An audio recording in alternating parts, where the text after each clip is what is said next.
Firenze, 1503. Il cuore pulsante della Repubblica, il Salone dei Cinquecento in Palazzo Vecchio, sta per diventare il palcoscenico di una sfida epocale. Da un lato, il genio tormentato, Michelangelo Buonarroti. Dall'altro, l'uomo universale, Leonardo da Vinci. La signoria ha commissionato loro di immortalare due delle più grandi vittorie militari della storia fiorentina. Michelangelo sceglierà la battaglia di Cascina.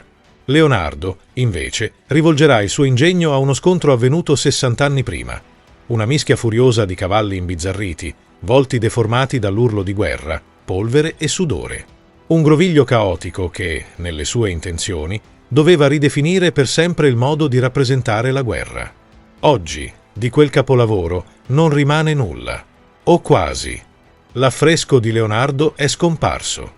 Forse distrutto da un esperimento tecnico fallito, o forse, come suggerisce una scritta enigmatica lasciata da Giorgio Vasari decenni dopo, cerca trova. Giace ancora nascosto dietro un muro, in attesa. Ma prima di indagare sul mistero dell'opera perduta, dobbiamo chiederci: cosa fu davvero la battaglia di Anghiari? Perché questo scontro, combattuto da capitani di Ventura in un caldo giorno di giugno del 1440, fu così decisivo da meritare l'omaggio del più grande genio del Rinascimento? Benvenuti a Medioevo in guerra. Questa è la storia di una battaglia dimenticata e del capolavoro incompiuto che la rese immortale.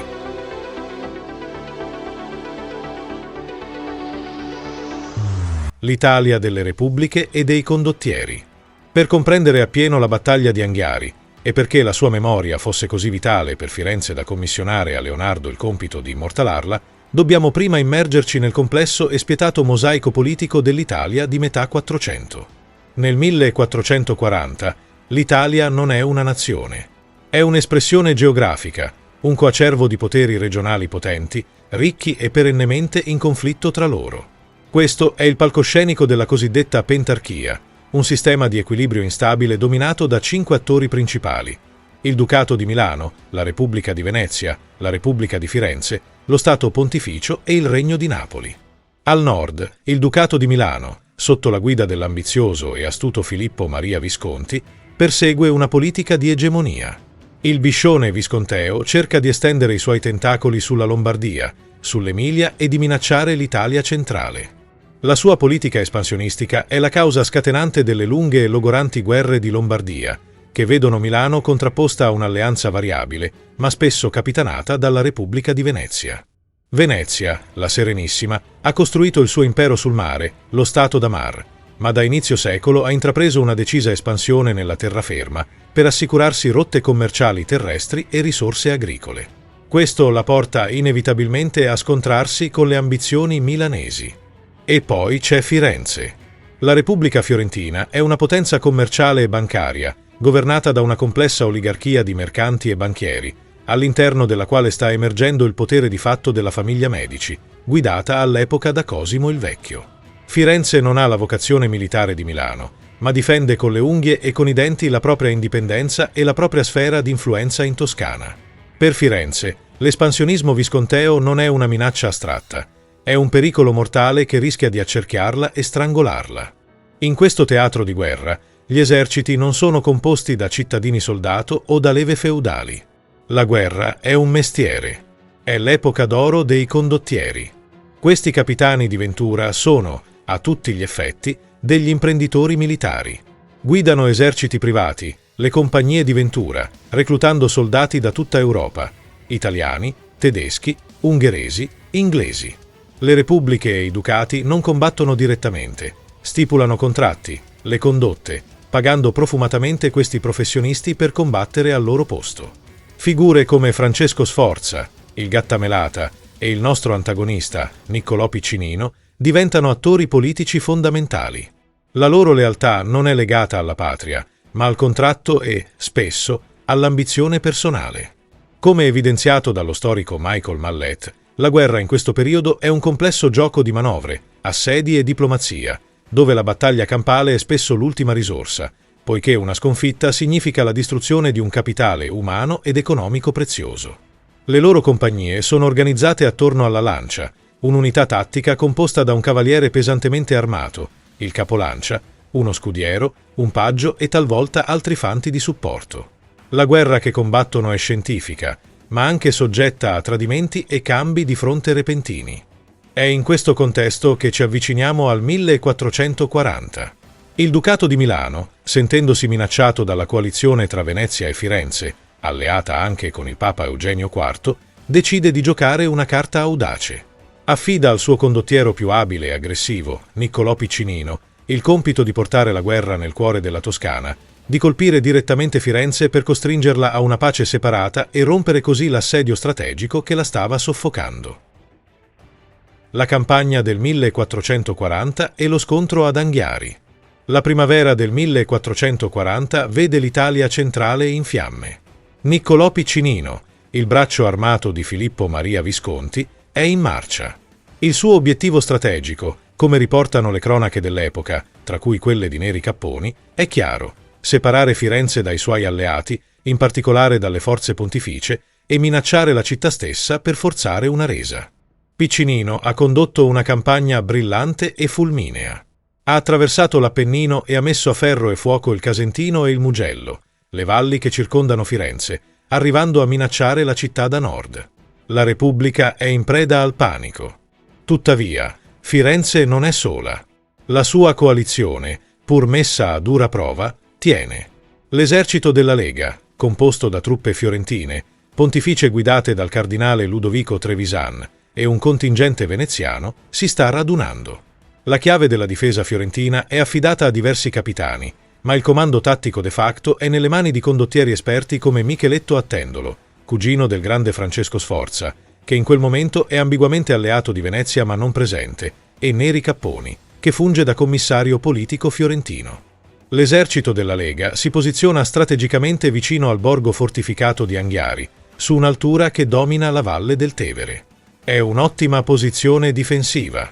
Controllano l'unico ponte che attraversa il fiume in quel tratto, un passaggio obbligato per chiunque voglia muoversi da San Sepolcro, dove Piccinino ha il suo quartier generale, verso Anghiari e la Toscana meridionale. Piccinino sa di essere in inferiorità numerica, sebbene le cifre esatte siano, come sempre nelle fonti medievali, difficili da stabilire con certezza. Parliamo probabilmente di circa 9.000 uomini per i milanesi contro gli 11.000 o 12.000 della Lega. Ma il condottiero visconteo è un maestro della guerra d'astuzia e punta tutto su un fattore: la sorpresa. È il 29 giugno 1440. Fa un caldo opprimente. Nelle cronache, come quella di Giovanni Cavalcanti, si descrive un'atmosfera sonnolenta. I soldati della Lega, sentendosi sicuri sulla loro altura, cercano riparo dalla calura estiva. Molti hanno deposto le armi, altri si bagnano nel fiume. Piccinino vede l'opportunità. Ordina un attacco improvviso e massiccio.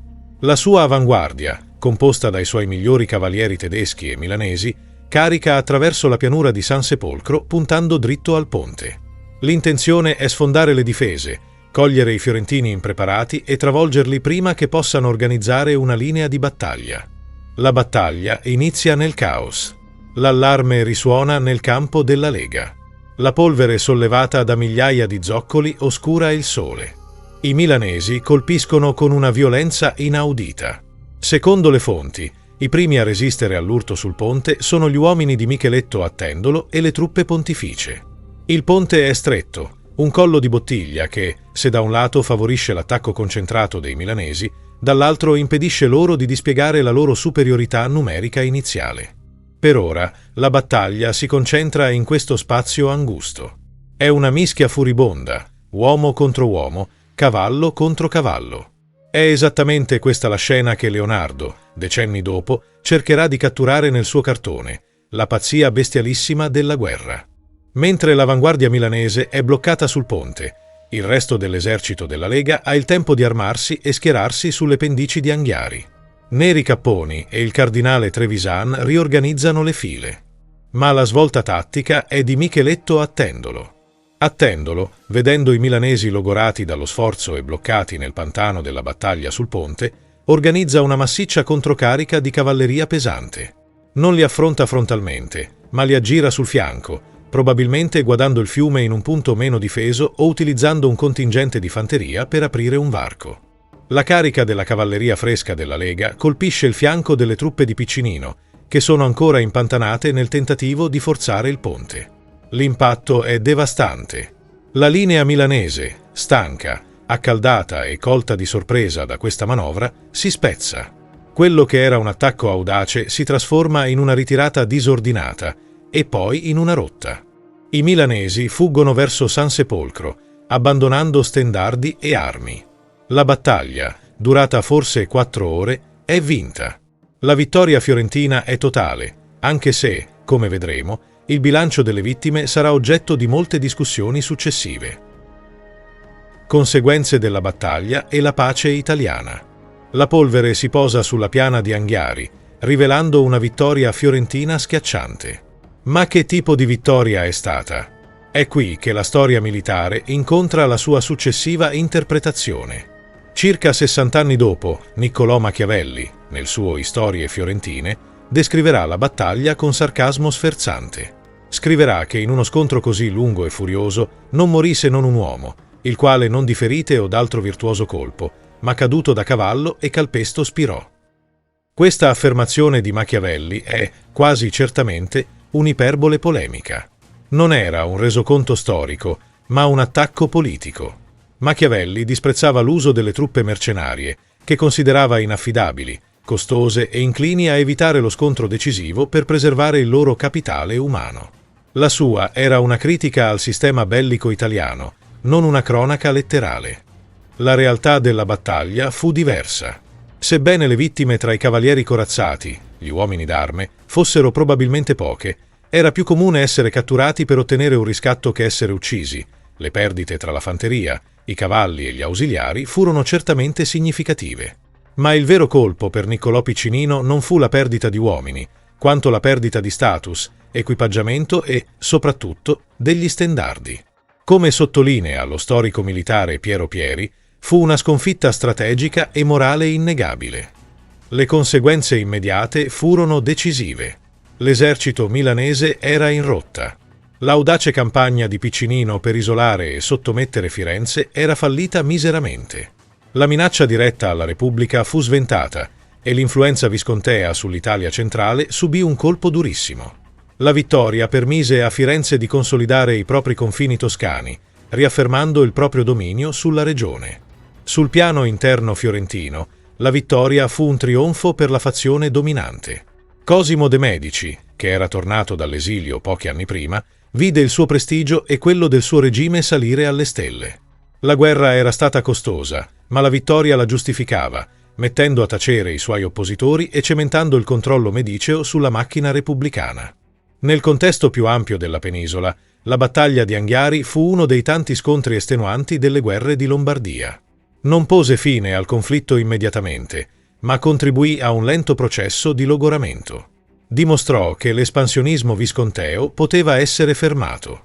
Questo logoramento generale, unito alla morte di Filippo Maria Visconti pochi anni dopo, 1447, e alla successiva ascesa di Francesco Sforza, ex condottiero, ora duca di Milano, porterà infine a un nuovo equilibrio.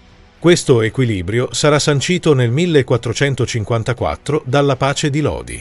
Questo trattato fondamentale, promosso anche dalla saggezza politica di Lorenzo de' Medici, nipote di Cosimo, inaugurò un periodo di relativa stabilità in Italia, basato su una politica dell'equilibrio tra i 5 principali stati. La battaglia di Anghiari, quindi, non fu solo una scaramuccia di mercenari con un solo morto, come voleva far credere Machiavelli. Fu un punto di svolta. Salvò la Repubblica Fiorentina, consolidò il potere dei Medici e contribuì a creare le condizioni per la pace che avrebbe permesso, paradossalmente, quella fioritura culturale nota come Rinascimento. Ed è per questo che, all'alba del nuovo secolo, quando la Repubblica Fiorentina si sentì nuovamente minacciata e cercò i simboli della sua passata gloria per riaffermare la propria forza, scelse proprio quella vittoria. Scelse Anghiari.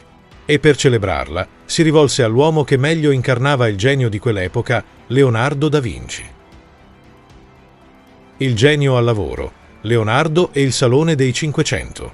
Facciamo un salto temporale di oltre 60 anni. È il 1503. Firenze è cambiata. I Medici sono stati cacciati, per ora, e la Repubblica, guidata dal gonfaloniere a vita Piero Soderini, cerca di riaffermare i propri valori civici e la propria potenza militare, minacciata da nemici esterni e divisioni interne. Il Salone dei 500 in Palazzo Vecchio, costruito pochi anni prima sotto l'influenza di Savonarola, deve diventare il simbolo di questa ritrovata virtus repubblicana.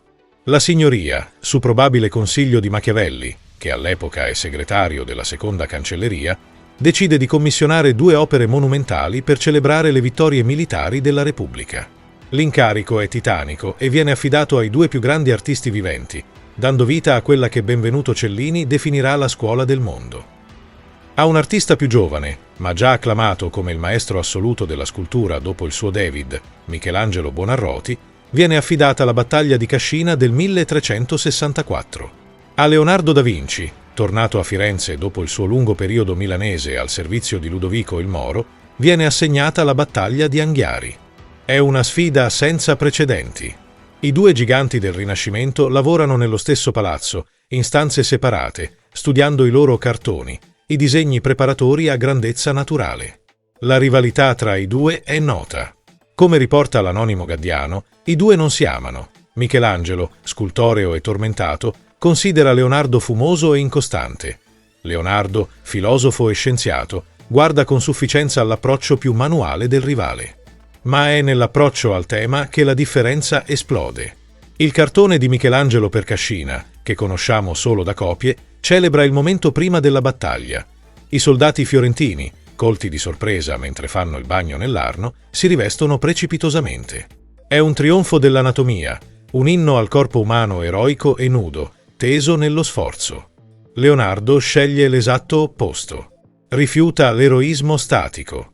Come scrive nei suoi stessi taccuini, la pittura di battaglia deve essere caos, movimento, polvere, fumo e pazzia bestialissima. Decide di concentrare l'intera battaglia non in una visione d'insieme, ma in un singolo, violentissimo episodio, la lotta per lo stendardo. Il suo cartone, anch'esso perduto ma noto, grazie a studi preparatori e a copie successive, la più celebre è quella di Peter Paul Rubens, è qualcosa di mai visto.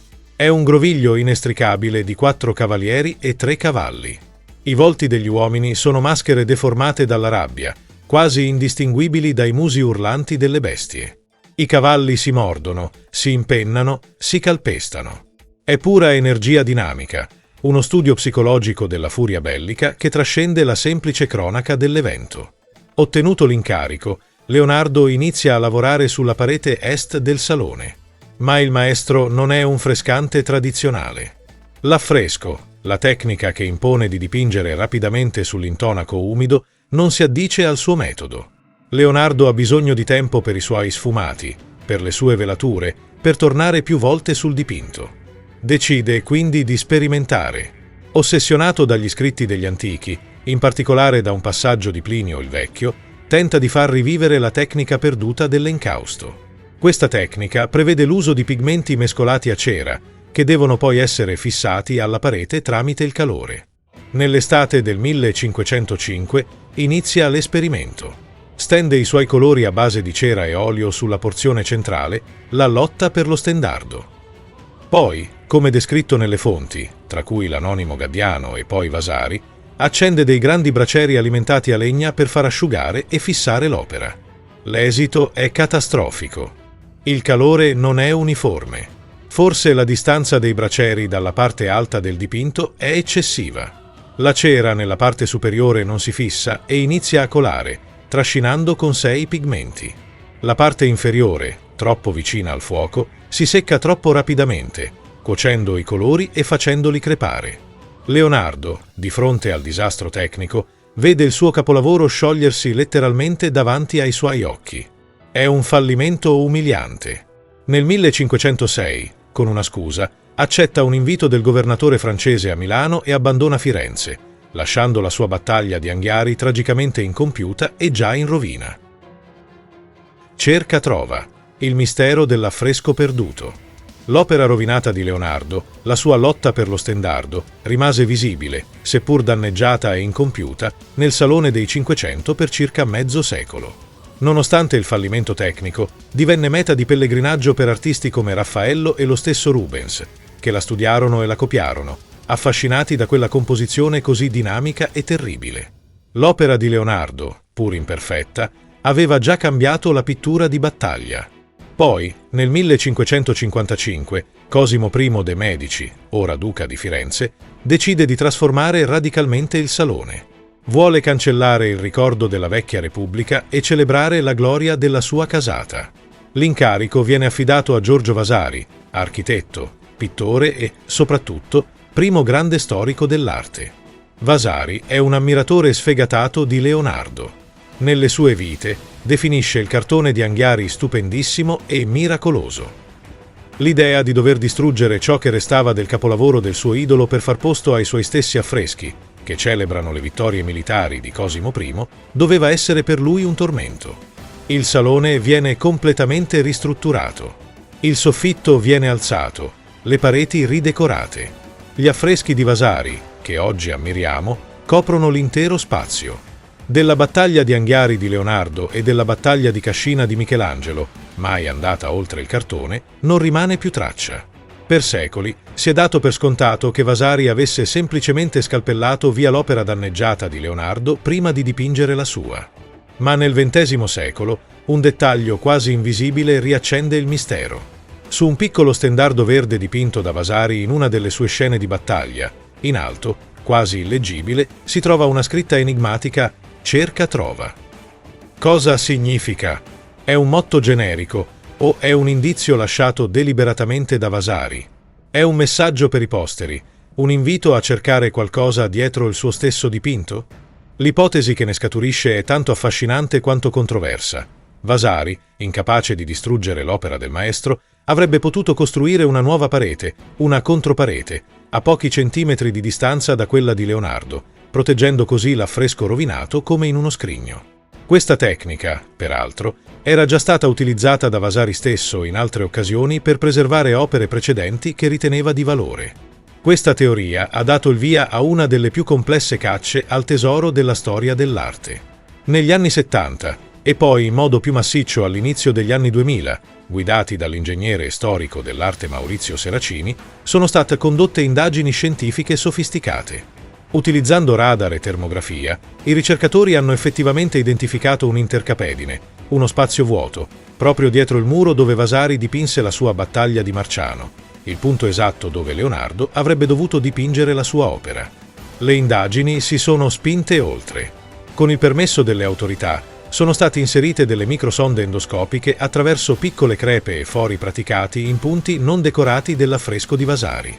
I risultati sono stati sbalorditivi. Dietro il muro di Vasari non solo c'è un'altra parete, ma su quella parete sono state trovate tracce di pigmenti.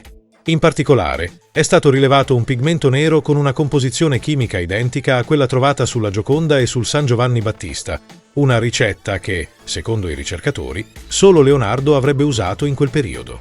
Tuttavia, queste scoperte non sono la prova definitiva. Le indagini sono state interrotte più volte a causa di dibattiti accademici, ostacoli burocratici e per il timore, giustissimo, di danneggiare l'opera di Vasari. Oggi, il mistero rimane. La battaglia di Anghiari di Leonardo è doppiamente incompiuta per il fallimento tecnico del suo creatore e incompiuta nella nostra ricerca. Forse, la più grande rappresentazione della guerra mai concepita giace ancora nell'oscurità, a pochi centimetri dai nostri occhi, protetta dal genio di un artista, Vasari che non osò distruggere l'opera di un genio superiore, Leonardo. O forse, tutto ciò che rimane sono le sue copie e l'eco della sua leggenda, un monito su come l'ambizione tecnica possa, a volte, tradire anche il più grande degli ingegni. Grazie per aver visto il video. Ci vediamo al prossimo racconto sul canale Medioevo in Guerra.